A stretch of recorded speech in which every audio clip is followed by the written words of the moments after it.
Hey, bienvenue sur la chaîne YouTube Génération Transition où je te partage un conseil par jour pour entrer sereinement dans ta vie d'adulte. Si tu ne me connais pas encore, je m'appelle Mylène, je suis coach, conférencière et amoureuse de ta crise du quart de vie.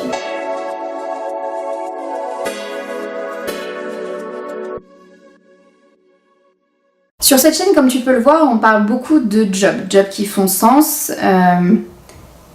jobs qui ont de l'impact, jobs qui sont utiles, de carrière, enfin en tout cas tout ce qui tourne autour du travail dans la crise du quart de vie. Et il y a un autre pan qui est l'amour. Et en échangeant de plus en plus avec vous, en fait, c'est quelque chose qui, à mon avis, a besoin d'être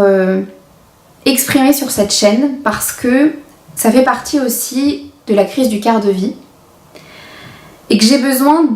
de vous exprimer ce que je peux penser sur ce sujet et de savoir ce que vous pouvez en dire. Si en ce moment vous êtes en train de vivre une relation amoureuse qui vous convient plus, ou si comme un job vous avez du mal à trouver le ou la compagne qui vous correspond, j'aimerais bien avoir votre avis, avoir quels sont vos besoins, quels sont vos objectifs par rapport à la relation amoureuse en général. Parce que moi, en fait, l'idée que j'en ai, c'est de me dire que on dit que les jeunes ne veulent plus se marier, sauf qu'en fait, c'est faux. C'est juste que la date de mariage est juste décalée. Donc, on se marie juste plus tard, en fait. Et on a tous envie et besoin de rencontrer l'homme ou la femme de notre vie. Et on se marie plus tard aussi parce que dans ce que j'entends, c'est souvent on est une génération où nos parents, où on a connu quelqu'un qui a eu ses parents qui ont divorcé et on sait quelles peuvent être les conséquences négatives de tout ça. Et donc on se dit qu'on préfère prendre du temps, se faire plaisir avant ou être certain de la personne qu'on choisit pour construire une vie. Et on se met aussi un peu une pression par rapport à ça parce que un job, limite, si tu travailles et que ton job te plaît pas et que tu as l'impression que c'est un échec, que c'est raté, limite tu l'écris pas sur ton CV, limite tu le barres, enfin c'est plus facile de supprimer quelque chose de son CV plutôt que de passer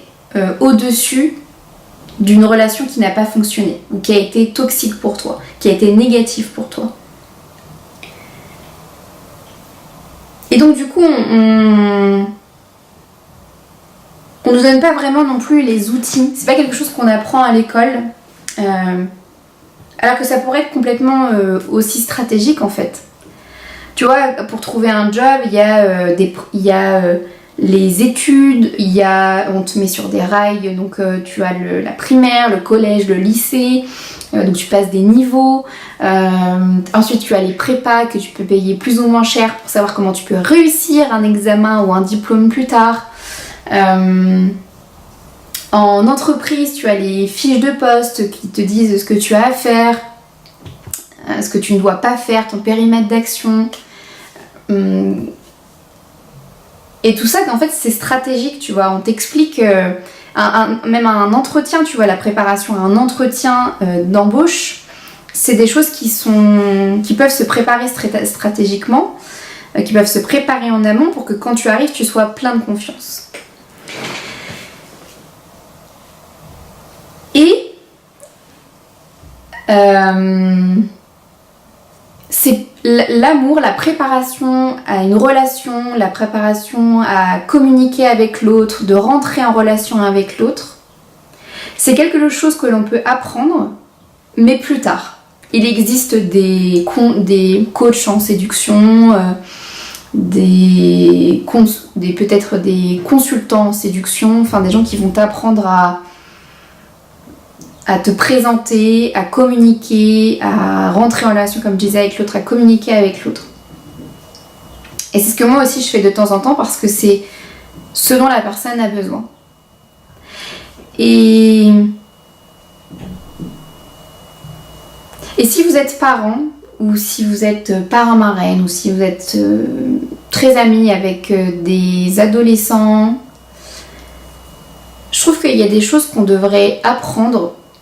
au même niveau que des mathématiques ou du français,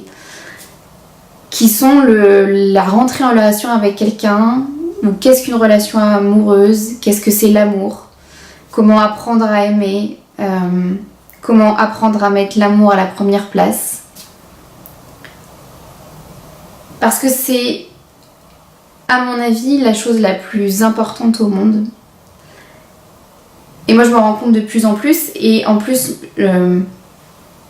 mon copain est là pour me le rappeler tous les jours. C'est-à-dire que moi j'ai tendance à mettre beaucoup de focus, et tu l'as vu sur cette chaîne de YouTube,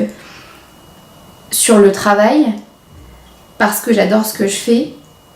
Et avant j'ai donné trop de place parce que j'avais l'impression que c'était vraiment le truc le plus principal, mais de plus en plus, tu vois, ma vision, et ça se voit sur cette chaîne YouTube, j'ai envie d'aller vers